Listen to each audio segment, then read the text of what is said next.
시작할까요? 네. 우선 갑작스럽게 발표를 하게 됐는데 전 타입과 2장 타입스크립트의 타입 시스템 13 아이템부터 18 아이템을 발표하게 된 최윤지입니다. 먼저 저는 이거 타입스크립트에 대한 완전한 이해가 없는 상태라서 그런지 이번에 공부를 하면서 좀 어려운 내용들이 많았어가지고 제가 발표를 하면서 틀린 부분이 있거나 부족한 부분이 있으면 끝나고 말씀을 해주시면 보충을 하도록 하겠습니다. 일단 먼저 처음 13 아이템은 타입과 인터페이스의 차이점에 대해서 다루고 있습니다. 타입스크립트에서 명명된 타입을 정의하는 방법이 이렇게 첫 번째로 타입 형식이 있고 인터페이스 형식으로 정의하는 방법 이렇게 두 가지가 있는데요. 코드를 보시면은 인터페이스는 타입을 확장을 할 수가 있고 또 타입은 인터페이스를 확장할 수가 있습니다. 근데 이때 타입은 유니온 타입이라는 게 가능하지만 인터페이스는 유니온 타입 같은 복잡한 타입을 확장하지는 못합니다. 그래서 만약에 복잡한 타입을 확장을 하고 싶다면 타입과 엔드 연산자 엔드를 사용해야 합니다. 그래서 이런 식으로 네임드 베리어블처럼 인풋과 아웃풋을 유니온 타입으로 받는 것은 가능하지만 이런 형식이 인터페이스로는 표현이 될 수 없습니다. 그래서 일반적으로 타입 키워드는 인터페이스보다 쓰임새가 많고 유니온이 될 수도 있고 매핑된 타입이나 조건부 타입 같은 고급 기능에 활용을 합니다. 반면에 인터페이스에는 타입에는 없는 보강 기능이 있습니다. 보강 기능을 보면서 전 처음 보는 기능이었는데요. 이렇게 iState라는 타입을 명시를 해주고 만약에 속성을 또 추가를 하고 싶다면은 이런 식으로 하나 더 만들어서 넣어줘도 가능하다는 뜻이었습니다. 저는 이거 보고 그냥 익스텐즈로 확장을 하면 되는 거 아닌가? 왜 이렇게 굳이 써주지? 라는 의문이 들었지만 책에서는 아마 이 보강 기능도 가능하다라는 걸 알려주고 싶어서 넣어준 부분인 것 같습니다.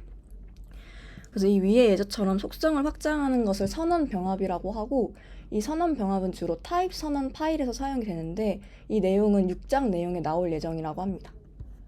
그리고 두 번째 타입 연산과 제너릭 사용으로 반복 줄이기 부분인데요. 타입의 중복이라는 것이 코드 중복만큼 많은 문제를 발생시킬 수 있습니다. 그래서 반복을 줄일 수 있는 방법으로 가장 간단한 방법이 타입의 이름을 붙이는 방법인데 이렇게 이 부분이 지금 계속해서 타입이 반복되는 것을 볼 수가 있습니다. 그래서 이 반복을 줄이려면 인터페이스를 통해서 point2d라는 이름을 명시를 해주고 A와 B 값에 point2d를 넣어주면 그만큼 타입의 반복을 줄일 수 있습니다. 다른 방법으로는 인터페이스의 확장을 통해서 반복을 제거하는 방법도 있습니다. 이렇게 person이라는 값을 명시를 해주고 확장을 통해서 birthdate를 넣어주면은 그만큼 코드의 반복을 제거할 수 있다라고 합니다. 그리고 그 다음에 동적 데이터의 인덱스 시그니처 사용하기 부분인데요. 타입의 인덱스 시그니처를 명시를 해서 유연하게 매핑을 표현할 수 있다라고 합니다. 이 부분이 인덱스 시그니처 부분인데 이 부분에는 세 가지 의미를 담고 있습니다. 먼저 이 키의 이름은 키의 위치만 표시하는 용도로 타입 체커에서는 사용하지 않기 때문에 그냥 참고할 수 있는 정보 정도로만 생각을 하면 된다고 합니다. 그리고 키의 타입은 스트링이나 넘버 또는 심벌의 조합이어야 되면서 보통은 스트링을 사용을 합니다. 그리고 값의 타입에는 어떤 것이든 될 수 있습니다. 이런 식으로 이 부분이 값의 타입이 될 겁니다. 근데 이렇게 타입 체크를 하게 되면은 아래와 같은 단점들이 드러나게 되는데요. 먼저 잘못된 키를 포함해도 모든 키를 허용을 하게 됩니다. 여기가 소문자 n이 아니라 대문자 n을 사용해서 네임으로 작성을 해도 유효한 로켓 타입이 됩니다. 또한 특정 키가 필요하지 않아서 이런 중괄호라고 하나요, 이거를? 그거를 이렇게 넣어도 유효한 로켓 타입이 됩니다. 타입스크립트에선 따로 에러를 내주지 않고 있습니다. 그리고 키마다 다른 타입을 가질 수 없는데요. 여기서 스트링이라고 명시를 해줬기 때문에 만약 바리언트를 넘버 형식으로 쓰게 되면은 이렇게 타입스크립트에서 에러를 반환해줍니다. 그리고 타입스크립트의 언어 서비스 도움을 받을 수가 없습니다.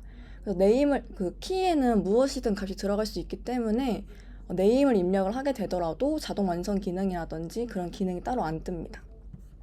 그래서 결론적으로는 인덱스 시그니처가 부정확하니까 더 나은 방법을 찾자인데요.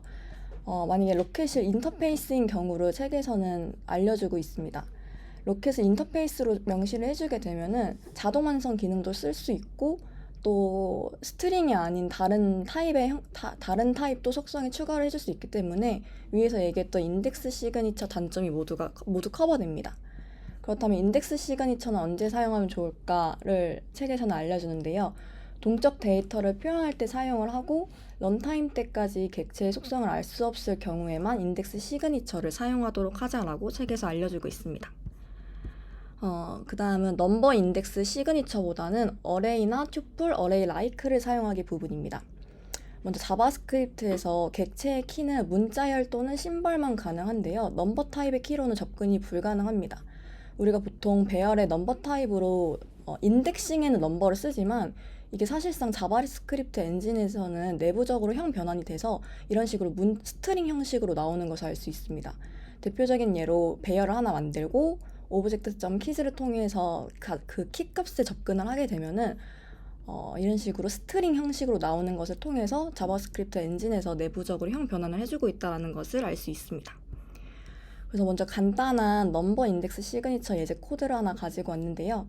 아까 얘기했던 것처럼 이 부분이 넘버 인덱스 시그니처가 될 것이고 만약에 마켓이라는 값을 통해서 밀크와 스낵을 넣어줬다고 했을 때 이런 식으로 인덱싱에 넘버로 접근을 해도 스트링을 접근을 해도 다 정상적으로 출력이 되는 것을 알 수 있습니다. 근데 책에서는 굳이 이 넘버 인덱스 시그니처를 사용해서 키 타입인 넘버인 객체를 만들어서 사용할 일이 거의 없기 때문에 일반적으로는 어레이나 튜플, 어레이 라이크를 사용하게 될 것이라고 얘기를 합니다. 그래서 위 코드를 그 아래 방식대로 변환을 해보면은 이런 식으로 어레이를 사용해서 접근을 할 수도 있고 아니면 튜플을 사용해서 접근할 수 있습니다. 위에처럼 굳이 그 넘버인 객체를 만들어서 사용하지 않아도 더 간단하게 코드를 사용할 수 있습니다. 근데 만약에 어레이 타입이 사용하지도 않을 속성에 접근을 하는 것이 납득하지 못하겠다면 어레이 라이크를 사용하면 되는데요. 일반적으로 아까 그 마켓 값에 접근을 하려고 하면은 이렇게 기본적인 프로퍼티와 메서드들이 뜨는 것을 알 수 있습니다. 하지만 만약에 이런 메서드나 프로퍼티가 필요 없다고 생각이 들고 키 값과 길이 정도에만 접근을 하고 싶다면 어레이 라이크를 사용하면 되는데요. 어레이 라이크를 통해서 아까 위에 코드를 그대로 넣게 되면은 그대로 접근이 가능하고 랭스에도 접근이 가능하지만 이걸 만약에 마켓 딱 찍어보면은 아까 위에 불필요했던 프로퍼티나 메서드들 없이 랭스만 뜨는 것을 확인할 수 있습니다. 그래서 위에 내용을 정리를 해보면 결국 배열은 객체이므로 키는 숫자가 아니고 문자열이고 인덱스 시그니처가 넘버로 되어 있다면 이 입력한 값이 넘버여야 한다는 것을 의미를 하지만 실제 런타임에 사용되는 키는 스트링이다. 아까 엔진에서 내부적으로 형 변환이 일어나기 때문에 실제 사용되는 키는 스트링이다라는 점과 만약에 숫자를 사용해서 인덱스할 항목을 지정을 한다면 굳이 넘버 인덱스를 사용할 필요 없이 어레이나 튜플 타입을 대신 사용을 해야 하며 만약에 어떤 길이를 가지는 배열과 비슷한 형태의 튜플을 사용하고 싶다면 어레이 라이크 타입을 사용하라는 것으로 요약할 수 있습니다.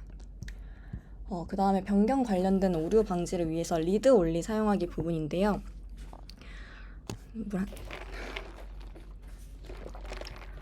자바스크립트의 배열은 내용을 변경을 할 수가 있기 때문에 타입스크립트에서도 오류 없이 통과를 하게 됩니다.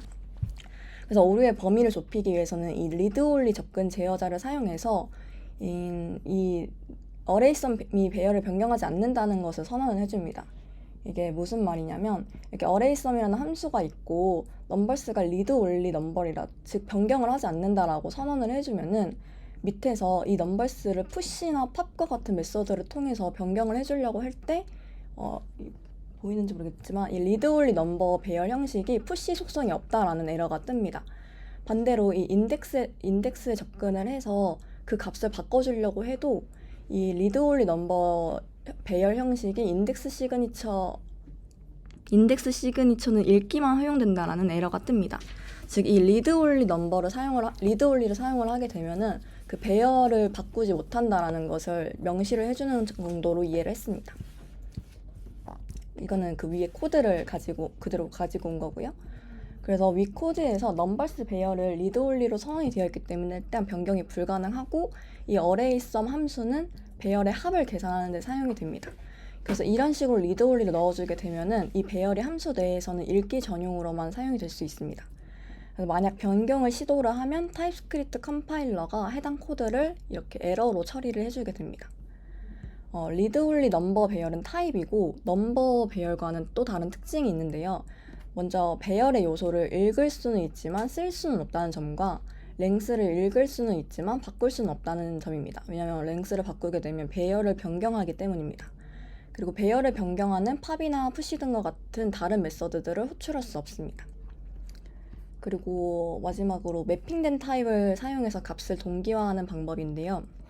먼저 산점도를 그리기 위한 UI 컴포넌트가 있다고 가정을 해보고 데이터나 디스플레이 속성이 변경이 된다면 다시 그려야 하지만 이 클릭 이벤트 핸들러가 변경이 되면 다시 그릴 필요가 없다라고 가정을 해보겠습니다. 이런 경우에 최적화 방법이 두 가지가 있는데 두 가지 모두 이상적인 방법은 아니고 새로운 속성이 추가될 때만 스케줄 업데이트를 고치도록 하는 방법이 좋다고 합니다. 근데 일단 그 방법이 뭐냐면 실패에 닫힌 접근법과 실패에 열린 접근법이 있는데 먼저 실패에 닫힌 접근법은 이런 식으로 이거 책에 나와 있는 예제인데 일단 스캐터 프롭스라는 타입을 통해서 데이터 디스플레이 이벤트 속성을 넣어주고 이 should 업데이트가 old props랑 new props를 매개 변수로 받는다라고 가정을 받고 있는 상태에서 이 key in old props를 통해서 이 old props의 키 값을 모두 순회를 하게 됐을 때 그 키 값과 new props의 키 값이 같지 않다면 true를 반환을 하고 같다면 false를 반환을 해서 업데이트를 하지 않도록 해줍니다. 이때 onClick 이벤트 핸들러가 일어났을 때는 업데이트를 해줄 필요가 없기 때문에 onClick이 아닐 때 true를 반환하는 조건을 추가해줬습니다. 그래서 이 위에 있는 코드대로라면은 새로운 속성이 추가가 되면 이 should update 함수는 값이 변경될 때마다 차트를 다시 그릴 것입니다. 이렇게 처리하는 방법을 보수적 접근법, 실패에 닫힌 접근법이라고 하는데요. 이 접근법을 이용하면 차트가 정확할 수는 있지만 너무 자주 그려진다는 단점이 있습니다. 그래서 그걸 좀 보완하기 위한 다른 방법은 실패에 열린 접근법인데요. 위에처럼 똑같이 old props와 new props를 매개 변수로 받고 각각의 키 값이 모두 같지 않다면 그때 true를 반환을 해주는 함수입니다. 이때 아까 위에처럼 onClick 이벤트는 변화가 일어나도 업데이트를 해줄 필요가 없기 때문에 여기서는 onClick을 비교해주지는 않습니다. 이 코드대로 한다면 불필요하게 차트를 다시 그리는 단점은 해결을 했지만 실제로 차트를 다시 그려야 할 때는 누락이 되는 경우가 생길 수 있습니다. 그래서 책에서 소개하는 가장 이상적인 방법이 이 매핑된 타입과 객체를 사용해서 업데이트를 해주는 방법인데요. 이 방법은 타입 체커가 동작하도록 개선한 코드이며 이 핵심이 매핑된 타입과 객체를 사용하는 것입니다. 그래서 이렇게 리퀘스트 업데이트라는 변수를 통해서 이게 인덱스 시그니처 부분이라고 저는 이해를 했는데요. 각각의 속성들을 전부 다 true로 설정을 하고 변화가 일어나도 업데이트 해줄 필요가 없는 onClick만 false로 지정을 해줍니다. 그 상태에서 위에 코드랑 똑같이 old props와 new props를 매개 변수로 받는 상태에서 old props의 키 값을 순회했을 때 그 키 값과 new props의 키 값이 같지 않고 이 리퀘스트 업데이트의 값을 만족을 한다면 true를 반환을 해주고 그렇지 않다면 false를 반환해주는 방법으로 개선을 해줬습니다. 이 부분 key-in, key-off scatter props는 타입 체커한테 이 리퀘스트 업데이트가 scatter props와 동일한 속성을 가져야 한다는 정보를 제공해주는 부분입니다. 그래서 이렇게 위에처럼 해주면은 타입 체커가 동작을 하기 때문에 나중에 여기에 속성을 추가하거나 삭제하거나 아니면 속성의 이름을 변경하는 경우에 지금 이 빨간색처럼 에러가 발생을 해주면서 그 에러 메시지를 보면은 onChange가 속성이 없다라는 에러를 내줘서 개발자가 뭐가 잘못되었는지 확인을 할 수가 있습니다.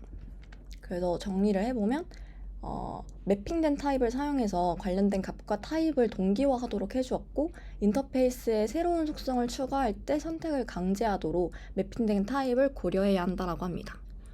네, 여기까지 저는 이해를 하고 준비를 했습니다.